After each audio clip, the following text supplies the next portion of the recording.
So yes, hello everyone and welcome back once again with a new video of class 9th. जल्दी से chapter की 5th part को start करेंगे आज and कल हम लोगों ने कौन कौन सा क्वेश्चन कर लिया था कि कौन कौन सा आपको मैं समझा चुका हूँ. कल का लास्ट क्वेश्चन जल्दी से बोलिए. एक आदमी बोल लो इधर से, बोल बाबू. Mention the causes behind the clash. ठीक है, between national assembly and the directors, है ना. मैंने आपको ऑलरेडी ये बता दिया था आई बिलीव कि जिसमें क्या था कि national assembly was a group of what. नहीं, national assembly was a group of what. National assembly was a group of elected representatives,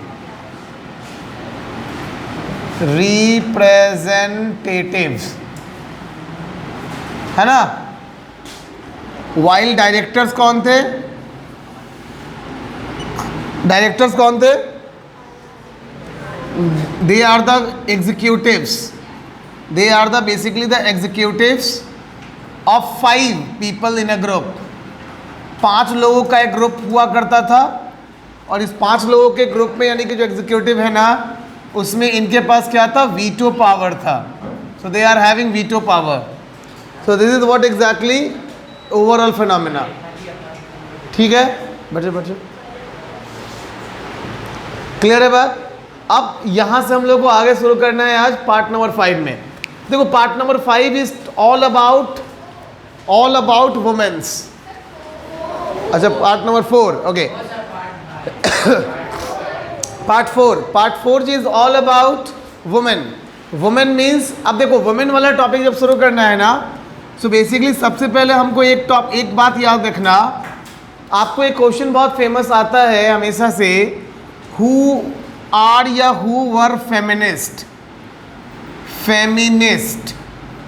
एक नंबर का ये क्वेश्चन है और ये बहुत इंपॉर्टेंट है to understand that who are feminist या हु वर फेमिनिस्ट. याद रखना always all those we are not talking about only men and or women. यहाँ केवल बात किसी पुरुष या महिला की नहीं हो रही है, बात हो रही है सीधा सीधी हो रही है. हेलो. तो भाई याद रखना कि कोई भी हो, either he can be a man or she can be a woman, but if he or she talk about women empowerment, किसकी? तो वुमेन एम्पावरमेंट की जो बात करे, चाहे वो महिला हो या पुरुष हो.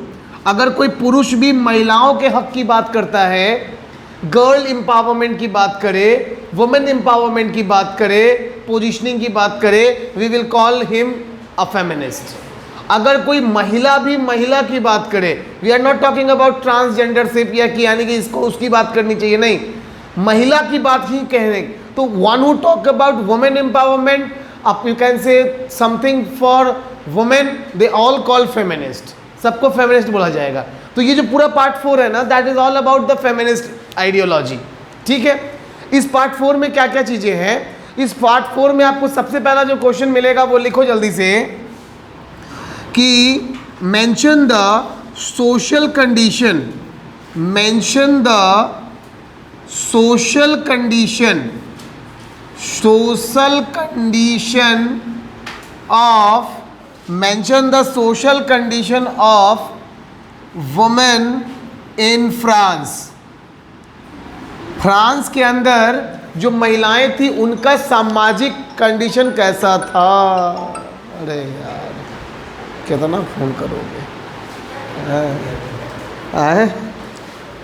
बिजी उजी कुछ नहीं है, काम कुछ नहीं है, बिजी बुरा है. हाँ क्या हुआ? नहीं बोल लो ना, ये कुछ तो बोल लो. तो सारा गाड़ी आ गया है ना. अच्छा संख्या कम है आज कुछ. ठीक है नहीं बोलो. मम्मी कल बहुत कुछ बोल के गई है. हाँ इतना सारा कंप्लेन कर रही थी. चलिए तो आपको ये आंसर कहाँ मिलेगा? आंसर के लिए पेज नंबर 18 फर्स्ट पैराग्राफ. जल्दी से आ जाइए. आंसर के लिए page number 18 first paragraph, you will get your answer. जल्दी से आ जाओ।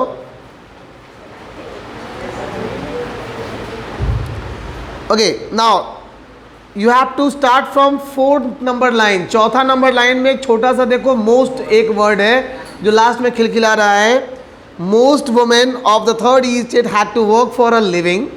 क्या मतलब है इस बात का कि थर्ड ईस्ट स्टेट से बिलोंग करने वाली ज़्यादातर महिलाएं नौकरी करती थी। लिविंग का मतलब है, वर्क फॉर लिविंग का मतलब नौकरी करना, ठीक है, अपने सर्वाइवल के लिए, अपने काम गुजारा चलाने के लिए, ठीक है। नंबर 1 हो गया। Number 2, they worked as seamstress और laundress, sold flowers, fruits and vegetables at the market, or were employed as domestic servants in the houses of prosperous people। Clear हो गई बात? या तो सब्जी बेचने वाली या काम वाली बाई, इस टाइप की लो ग्रेडेड काम वो किया करती थी, जिनको हम लोग बोलते हैं थर्ड स्टेट की महिलाएं, ठीक है। अच्छा, most women did not have access to education और जॉब ट्रेनिंग। महिलाओं को पढ़ाई नहीं करने दिया जाता था, बेसिकली वो लोग घर में रहती थी, ठीक है। अच्छा, यहाँ पे ऐसा नहीं कि गर्ल्स जो रिच फैमिली की गर्ल्स हैं, belongs to nobles and clergy, उनके लिए सब कुछ फ्री था, नहीं। That was a hierarchical society. Hierarchical society का मतलब होता है पितृसत्तात्मक, जहाँ पे पुरुष की अधिकता होती है, पुरुष की महानता होती है। और वैसे समाज में महिलाओं को, लड़कियों को कोई अधिकार नहीं होते, उनको घर के अंदर ही रखा जाता है, ये मानते हुए कि ये घर के काम के लिए ही बनी है ना। अच्छा, इसमें एक टाइप का ना यू कैन से वर्चस्व स्थापित करके रखते हैं जो पुरुष होते हैं, अपना दबदबा बनाए रखते हैं। नहीं वो चुलबुल पांडे वाले डायलॉग में कि दबाव बना रहे, नहीं, दबाव बना के रखते हैं एकदम, किसके ऊपर? तो महिलाओं के ऊपर, ठीक है। फैक्ट है, देखो क्लास के अंदर भी देखो कुछ लोग टॉपर हैं, हकीकत में कुछ ही लोग हैं, बाद बाकी लोग तो इसी मोह माया में पड़े हुए हैं। नहीं, तो जो लोग हैं वो लोग अपना दबाव बनाए हुए हैं, नहीं, भौकाल मचा बना रहना चाहिए, नहीं। बाकी लोग बोल रहे हैं कि हाँ, मतलब कुछ लोग हिमालय की चोटी पर हैं, कुछ लोग नीचे से हाथ डुला रहा है। अच्छा, डुलाते रहिए, हमको क्या है, बढ़िया चल रहा है आपका भी, डुलाते डुलाते जीवन कट रहा है। हाँ, नहीं, इसको कहा जाता है शुद्ध देसी बेइज्जती, और इस पे भी लोग मुस्कुरा रहे हैं। अब इससे बढ़िया बात और क्या हो सकता है? ये भी अपने आप में एक टैलेंट है ना। साहिल अपने हंसी को कंट्रोल करते हुए, चलो next. Most women did not have access to education और job training. Only daughters of nobles और wealthier members of the third east state could study at a convent, after which their families arrange marriage for them. अच्छा, अगर बड़े families की महिलाएं या लड़कियां थोड़ी पढ़ाई कर भी लेती तो जस्ट पढ़ाई के बाद उनकी शादी हो जाती। ये नहीं कि बाबू बिटिया पढ़ ली तो अब जाकर डॉक्टरी करेगी, कलेक्टरी करेगी, से ना। अच्छा, पढ़ ली, मन का इच्छा पूरा हो गया, दुनिया देख ली, अब चलो घर संभालो जाके, ऐसा वाला सिस्टम था। फ्रांस की बात हो रही है, भारत की बात नहीं हो रही है। बेकार में हम लोग भारत को कोसते रहते हैं कि भारत में लड़कियों को, महिलाओं को पीछे रखा गया। यहाँ तो फ्रांस की बात हो रही है। नहीं, सब जगह हाल एक ही था, समझ रहे हो। केवल भारत के पुरुष ही बदनाम नहीं है, हर जगह के पुरुष का सेम हाल है, पुरुष पुरुष होता है, नहीं है ना। चलो next. Working women had also to care. अब देखो यहाँ पे ध्यान देना, अगर कोई महिला like from third east state, if a women from third east state working as a vegetable vendor, working as a domestic you can say maid, it doesn't mean कि वो बाहर से पैसे कमा के ला रही है तो वो अपने घर में नवाब है, वो अपने घर में आराम से आएगी, घर के अंदर आके और पैर पे पैर चढ़ा के बैठेगी। नहीं, it is clearly given here कि working women had also to care for their families, that is cooking, fetching water, queue up for bread, look after the children, and their wages were also lower than the man.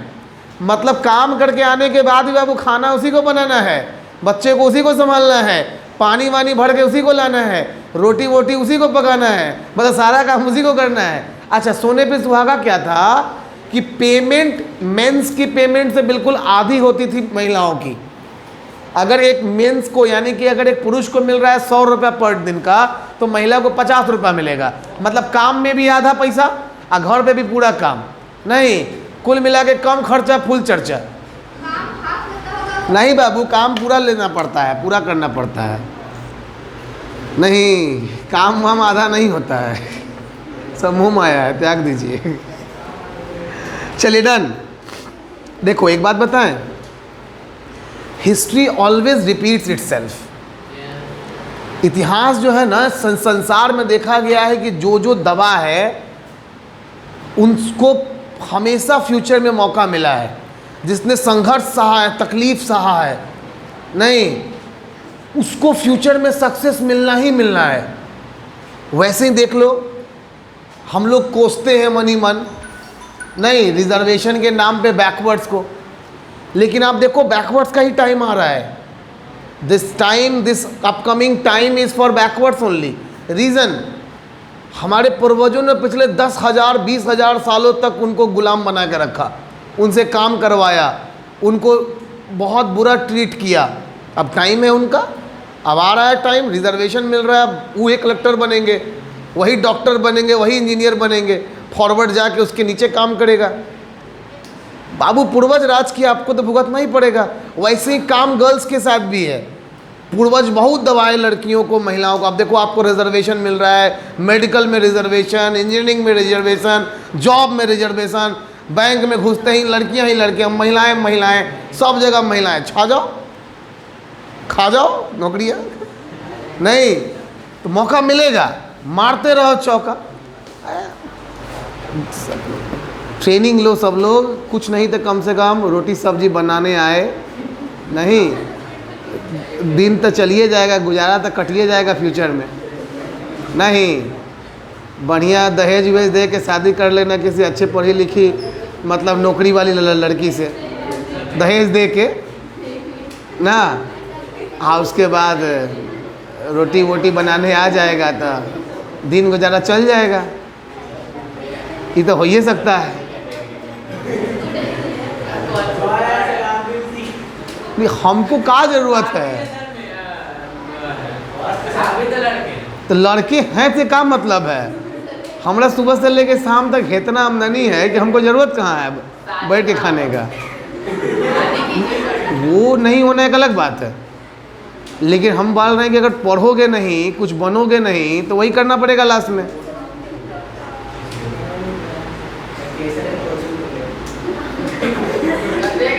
हम बूझ रहे हैं लड़का का भविष्य डूबने वाला है। चल नेक्स्ट, अगला क्वेश्चन लिख। क्वेश्चन होगा अगला, what were the major agents, या विच एजेंट्स प्लेड, लिखो which agents played important role, which agents played important role in the spread of, which agents played important role in the spread of,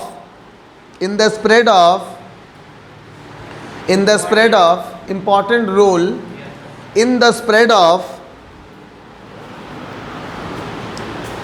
ideas for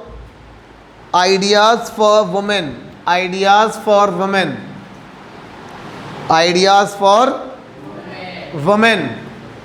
clear है बात? चलिए फटाफट से answer देख लेते हैं। Page number 18 last paragraph, page number 18 last paragraph. Look, number 1, in order to discuss and voice their interests, women started their own political clubs and newspapers।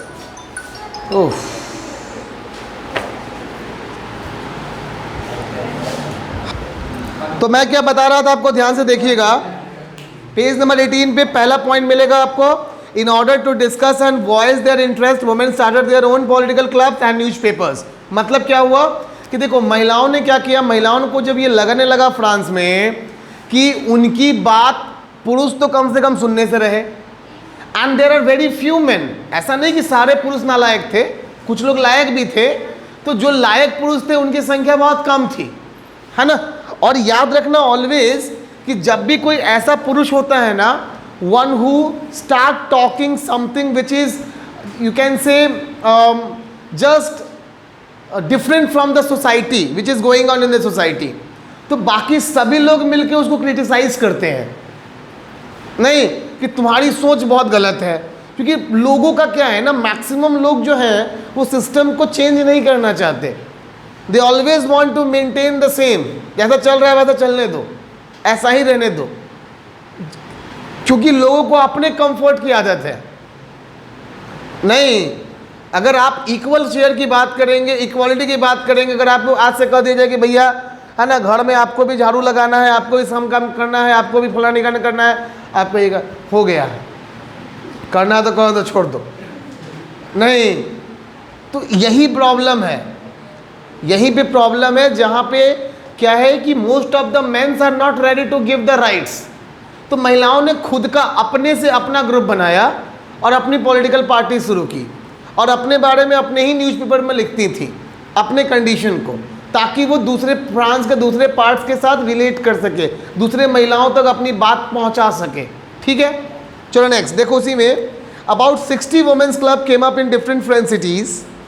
The society of revolutionary and republican women was the most famous of them. अच्छा, आपसे 1 number का objective question ये आ सकता है कि name the most famous club या group, name of the group of political group of womens from France. तो एग्जैक्टली नाम क्या है? The society of revolutionary and republican women. इसको टिक कर लेना, क्योंकि एक ही नाम आपके पास उपलब्ध है इस चैप्टर में। महिलाओं की क्लब के नाम के तौर पे आपके पास यही एक नाम है जो कि उपलब्ध है। So that is why this name become very important. ठीक है, next. The main demands was that women enjoy the same political right as the man. Done है बात?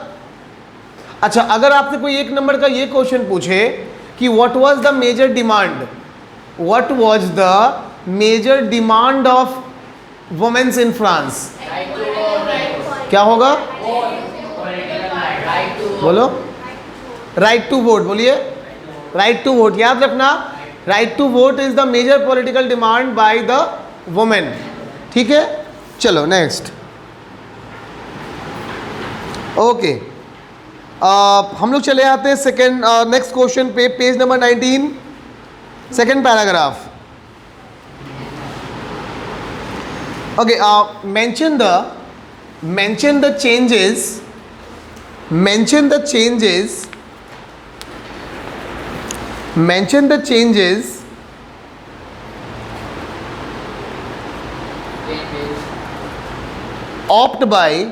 mention the changes opt by OPT, mention the changes opt by revolutionary government, mention the changes opt by revolutionary government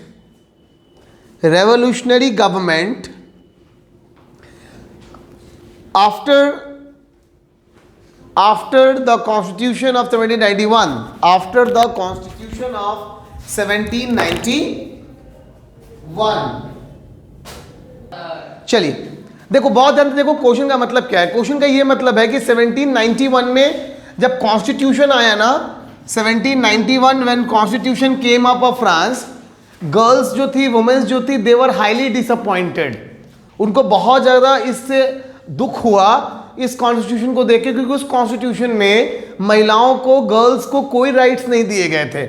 लेकिन जब उनको protest सामने आया, when they protested, तो उस revolutionary government ने कुछ चीज़ें जरूर की जिसको अलाउंस कर दी गर्ल्स के लिए। सवाल है वो कौन कौन से चेंजेस थे या कौन कौन से अलाउंस थे जो कि गर्ल्स को दिए गए या उनके लिए किए गए। आइए एक एक करके समझ लेते हैं। So number 1 allowance is page number 19, second paragraph. It is the revolutionary government did not introduce laws that helped improve the lives of women, but together with the creation of a state schools, schooling was made compulsory for all girls। ठीक है, मतलब पहला जो change हुआ ये हुआ कि कम से कम स्कूलिंग को कंपलसरी कर दिया गया। ये तो कम से कम कर दिया गया कि हाँ, लड़कियां आप किसी भी क्लास की हो, चाहे वो फर्स्ट हो, सेकेंड ई स्टेट हो, थर्ड ई स्टेट हो, उनको पढ़ाई करने का हक मिलेगा। ठीक है, नंबर 1। नंबर 2 बात करें, their father could no longer force them into marriage against their will. दूसरा कि अब उनकी विवाह जबरदस्ती नहीं करा पाएंगे उनके फादर। अब अगर लड़की की मर्जी होगी, मतलब गर्ल की मर्जी होगी तो ही वो शादी करेगी, अदरवाइज वो शादी के लिए रिफ्यूज कर सकती है जब तक उसकी मर्जी हो। पहले क्या था 1791 से पहले, a girl of age 10 years, 8 years, 7 years, 5 years will get married. हाँ हाँ, 5 साल 7 साल 10 साल में भी शादी हो जाता था। नहीं, अपनी दुल्हन को पोस पाल के लोग बड़ा करते थे, ऐसा सिस्टम चलता था, है ना। लड़का उसके कंपैरिजन में मिनिमम 25-30 साल ज़्यादा बड़ा, मतलब मिनिमम, है ना। हाँ, मिनिमम बात हो रही है, मतलब सिंपल भाषा में कहो कि मैंने बोल दिया ना एक लाइन में कि पोस पाल के अपनी दुल्हन को बड़ा कर रहा है बेचारा, है ना। हाँ, ऐसा ही सिस्टम था पहले, और ये हर जगह होता था। आपको 10th में पढ़ने को मिलेगा, even girls and boys, not only girls and boys were also sold, बेचे भी जाते थे। इसको, हाँ, इसको स्लेव ट्रेड बोला था, स्लेव ट्रेड, गुलामों का यू कैन से व्यापार, चैप्टर में मिलेगा आगे। तो उसमें लड़कों को खिला पिला के बड़ा किया जाता था, हिस्ट पुस्ट बनाया जाता था, नहीं ताकि वो एग्जैक्टली परफॉर्म कर सके, बहुत सारी एक्टिविटीज़ को, गेट खोल दो तो, बहुत सारी एक्टिविटीज़ को परफॉर्म कर सके। तो ये हो गया बॉयज़ के साथ। उस वाले गेट को भी खोलिए, शीशा वाला, खिड़की खुला हुआ है, और उस विंडो को भी खोल दो। चलो आगे देखो जल्दी से। Marriages was made into a contract entered into freely and registered under civil law. अच्छा, एक बात और आ गई कि अब जो था ना मैरिज, वो मैरिज क्या चीज से था, सिस्टम के साथ था, एक रजिस्टर्ड सिस्टम के साथ था। कि अब जो होगी सो क्या होगी, कोई भी लड़की को फोर्स करके नहीं रखा जा सकेगा। A girl any time if she wants she can take divorce and she can come out from that contract of marriage. Marriage become a contract between a girl and a boy. Done?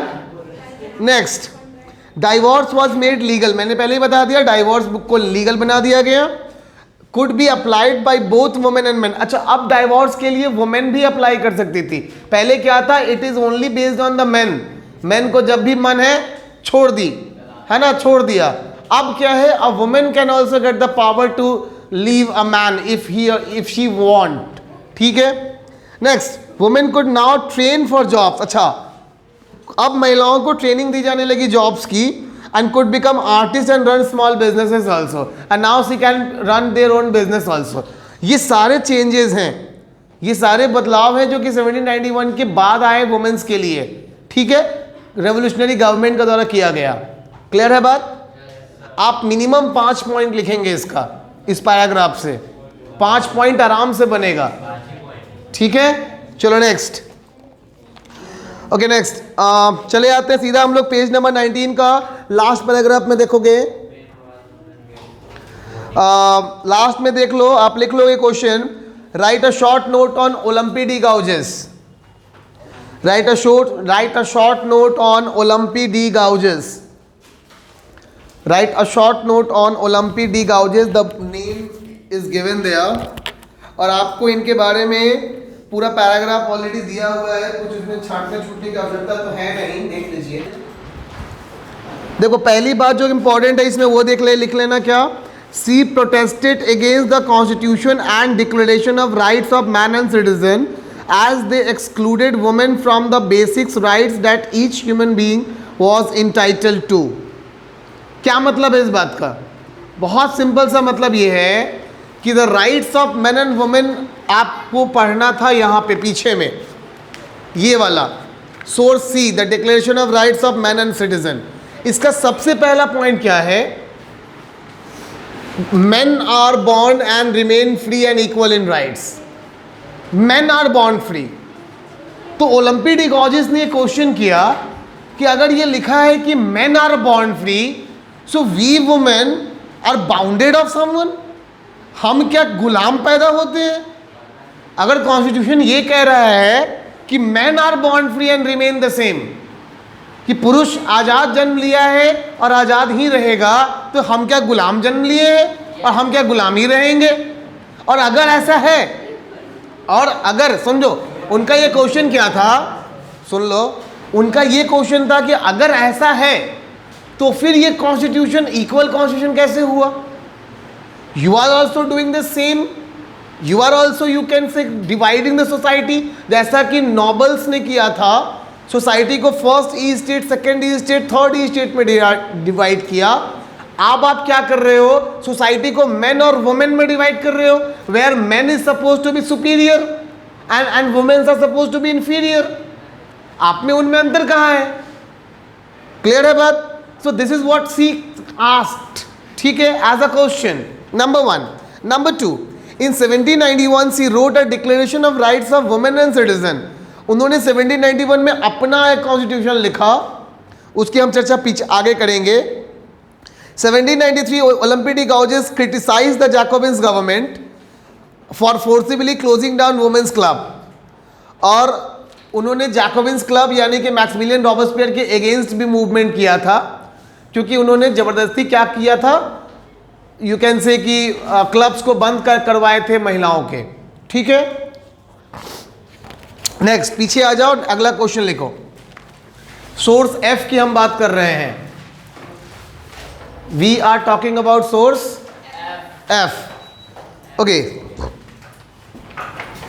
Right down the constitution, write down the constitution given by Olympe de Gouges। एक एक करके explain कर देते हैं। देखो पहला point देखो, उन्होंने क्या लिखा, women is born free and remain equal to man in rights. उन्होंने ये बिल्कुल नहीं लिखा कि women is born free and equal and always be free. उन्होंने ये लिखा कि महिलाएं भी आजाद पैदा हुई हैं और पुरुषों के बराबर अधिकार में रहेंगी, ठीक है। Number 2, the goal of all political associations is the preservation of the natural rights of women and man. पहला बात उन्होंने कहा कि हर पॉलिटिकल ऑर्गेनाइजेशन का काम यह होना चाहिए कि वो महिला और पुरुष दोनों के अधिकार की बात करे और दोनों के राइट्स को बनाए, पहली बात। दूसरी बात उन्होंने कहा क्या, these rights are liberty, property, security and above all you can say, मतलब महिला और पुरुष दोनों को राइट्स चाहिए, जिसमें दोनों के पास प्रॉपर्टी राइट्स हो, दोनों के पास सिक्योरिटी राइट्स हो, दोनों का इक्वल रिस्पेक्ट हो सोसाइटी में, ठीक है। So it is not for one, it is for both, ठीक है। Number 3, the source of all sovereignty resides in the nation. देश एक देश हो जिस देश के अंदर ही सारी भावनाएं हो, सबका समाहित हो, यानी कि पूरा जो सिस्टम है वो हो, देश के लिए हो, which is nothing but the union of man and women. और ये देश बने कैसे, तो ये देश एक पुरुष और एक महिला दोनों के साथ से बने, इन द सेंस कहने का कि कंट्री के अंदर दो लोग ही होते हैं। किसी भी सोसाइटी में देखो मेल एंड फीमेल होता है, किसी भी फैमिली में देखो मेल एंड फीमेल है ना, तो मेल एंड फीमेल दोनों की वजह से वो फैमिली बनता है। सिमिलरली सोसाइटी में भी मेल एंड फीमेल दोनों हैं, देश के अंदर भी मेल एंड फीमेल दोनों हैं, तो समवेयर समहाउ, है ना, यू कैन से female is also contributing a lot for the making of society, for making of country. बहुत सिंपल सा मैं एग्जाम्पल हमेशा देता हूं कि हमारी मम्मियों की ना घर में कोई मतलब वैल्यू ही नहीं करता है, क्या है कि कोई काम नहीं कर रही है, हाउसवाइफ भी कोई वैल्यू नहीं करता है। अब जरा सोच के देखो, कांताबाई जो कि मुंबई में कहीं काम कर रही है, कांताबाई अपने साथ क्या काम करेगी, उसकी सैलरी होगी 5 से 15,000 रुपए। 1 तारीख होते ही उसको सैलरी उसको मिलेगा कि साहब सैलरी दो, नहीं सैलरी नहीं देगा तो कहेगी क्या, कांताबाई साहब तुम बहुत किटकिट करता है सैलरी देने में, हम जा रहे हैं तुम्हारा काम छोड़ के, नहीं। और कांता काम ही नहीं छोड़ेगी, बाकी लोगों को बोल भी देगी, राधा सीता गीता मीता पपीता को, है ना, कि मत जाना उसके यहाँ काम करने, बहुत अकड़ू भी है और पैसा भी टाइम पे नहीं देता है, ठीक है, आपको नौकरानी नहीं मिलने से रही। देखो कि उतने ही काम का वो 15,000 ले रही है उसकी घर में वैल्यू है। लेकिन मम्मियाँ जो सुबह उठ के 5 बजे से रात के 11 बजे तक काम करती हैं, चूंकि उनको सैलरी नहीं मिलती तो उनकी कोई वैल्यू नहीं है ना। नहीं, वो बात तो है बउआ, 5,000 कमाने वाले का जो रेपुटेशन है और घर में हाउस वाइफ का रेपुटेशन में अंतर हो जाता है, ये बात तो है। मानसिक रेपुटेशन है बाबू, शारीरिक रेपुटेशन नहीं है। अभी आप हैं जिस एज में आपको लग रहा हो कि नहीं नहीं माँ तो भगवान है, लेकिन एक टाइम आएगा जिसके बाद आपको ये एहसास होगा, है ना, कि भाई आप देखेंगे those womens, those father and mothers जो कि पेंशनधारी हैं, उनको लोग वेंटिलेटर पे भी जिया के रखता है कि नहीं 28 तारीख हो गया, 3 दिन और रह जाइए, पेंशनवा आ जाएगा उसके बाद निकल लीजिएगा, है ना। समझ रहे हो? ऐसे अगर है तो फिर मुँह माया है। तो कल तक अच्छा बहुत खर्चा हो गया, अब माँ को कष्ट हो रहा है, निकल ही जाती ना तो बढ़िया रहता है। वो कष्ट नहीं है, वो अंदर में कष्ट चल रहा है कि डेली आईसीयू का बिल चढ़ रहा है। तो यही होता है, this is the reality of society. समझ रहे हो? इन्होंने वही बात की है कि भाई सोसाइटी में बराबर का अधिकार हो, किसका? मेन एंड वुमेन का। The law should be in the expression of the general will. All female and male citizen should have a say either personally or by the representatives in the formulation. मतलब law बनाने में भी पुरुष और महिला दोनों का कंट्रीब्यूशन हो, ठीक है। It should be the same for all, और लॉ दोनों के लिए बराबर हो, ठीक है। All females and male citizens are equally entitled to all honors and public employments। मतलब महिला और पुरुष दोनों का बराबर सम्मान हो और दोनों को बराबर अपॉर्चुनिटीज दी जाए। One who is the best, he or she will get the job। आप कंपटीशन करा लो, अगर लड़के में ज्यादा दम होगा, टैलेंट होगा तो लड़का लेके जाएगा जॉब, ट्रॉफी, सर्टिफिकेट। लड़की में होगा तो लड़की लेके जाएगी जॉब, ट्रॉफी, सर्टिफिकेट, कुछ भी नहीं। वो अलग बात है भाई, दम किसमें? अपना दम दिखाइए, आपको भी मौका मिल रहा है। नहीं, आप भी बनिए टॉपर, आप भी अपने कॉपी में तो छपवाइए दूसरों को। नहीं तो कंप्लेन खाली करेगा लोग, लेकिन अपने कॉपी में से दूसरे को नहीं छपवाएगा। नहीं, चलो next, number 5, last point. No women in an exception, she is accused, arrested and detain in case of determined by law. अच्छा, इन्होंने ये भी कहा कि वुमेन्स को कमजोर मत बनाओ। वुमेन्स की अगर कोई महिला गलती करती है तो उसे तुम अरेस्ट भी करो, उसे भी तुम सजा दो, उसे भी तुम पनिश करो, फांसी पे झुलाओ, गिलोटीन करो, जो करना है करो। ऐसा नहीं है कि this punishments are only for men. मतलब हमें केवल अधिकार नहीं चाहिए, if a women is doing wrong तो उसे आप पनिशमेंट भी दीजिए। तो इन्होंने जो बोला ना, इन्होंने सब में समानता की बात की है, सजा में भी समानता और फायदे में भी समानता। बिल्कुल समानता की बात है, इक्वालिटी की बात है, कोई डिस्क्रिमिनेशन नहीं। ये नहीं कि अपने लिए केवल फायदा चाह रही थी।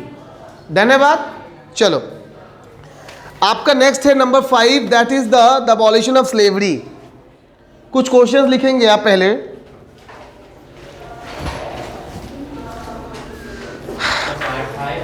पार्ट 5, हाँ, कुछ क्वेश्चंस लिखोगे।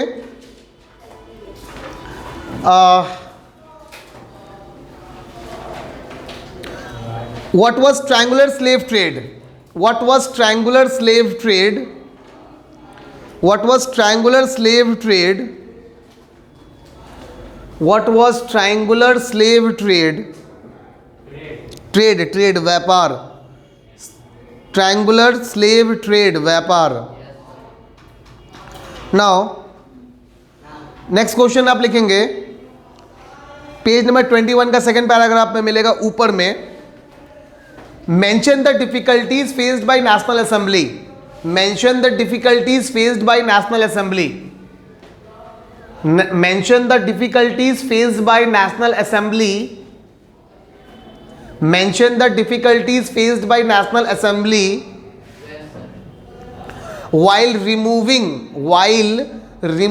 the slave trade. While removing the slave trade. मतलब गुलामों के इस व्यापार को रोकने के लिए, रोकते समय नेशनल असेंबली क्यों नहीं रोक पा रही थी? ज़्यादातर गुलामों का व्यापार जो होता था वो मेंस का होता था, पुरुषों का, पुरुष ही गुलाम के तौर पे बेचे जाते थे। तो कॉन्स्टिट्यूशन में, पार्लियामेंट में ये बात उठी कि फ्रांस ने अपने कॉन्स्टिट्यूशन में क्या लिखा है कि men are born free and remain free. तो why in France some men are working as bounded labour और एज स्लेव? जो गुलाम है फ्रांस के अंदर वो भी तो मैन ही है। तो अब बताओ कि कॉन्स्टिट्यूशन गलत कि वो काम गलत? तो भाई कॉन्स्टिट्यूशन तो सही है और असेंबली ने भी इस बात को माना कि हाँ फ्रांस के अंदर कोई भी गुलाम तो नहीं रहेगा। अब सवाल है कि वो इस चीज को हटा क्यों नहीं पा रहे थे? तो आपको लिखा हुआ मिलेगा कि फ्रांस की पार्लियामेंट के अंदर ना मोस्ट ऑफ द पीपल जो थे they belongs to from the merchants and trader class and they used to contribute a lot in the tax. और उन बिजनेसमैन का धंधा चलता था किस चीज पे? इन्हीं गुलामों के व्यवसाय से। तो वो लोग रेडी नहीं थे इस सिस्टम को बंद करने के फेवर में। तो बहुत एक टाइम लगा किसको? फ्रांस को धीरे धीरे करके सिस्टम को क्लोज करने में। चलो next. When and why Napoleon restarted, when and why Napoleon restarted, when and why Napoleon restarted slave trade? When and why Napoleon restarted slave trade?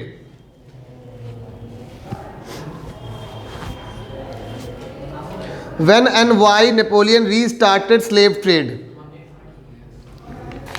ठीक है, ओके। नेक्स्ट क्वेश्चन पहले लिखो जल्दी जल्दी। Who was Napoleon Bonaparte? Who was Napoleon Bonaparte? Who was Napoleon Bonaparte? सीधे Napoleon लिख लो। Who was Napoleon? When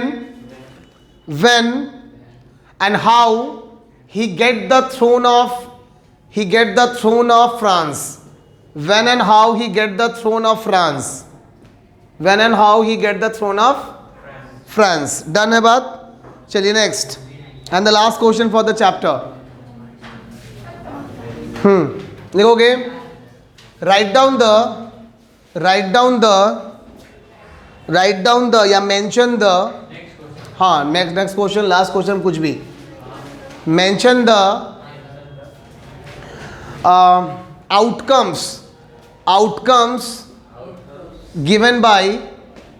outcomes given by French Revolution 2, outcomes given by French Revolution 2 to France and world, France and world.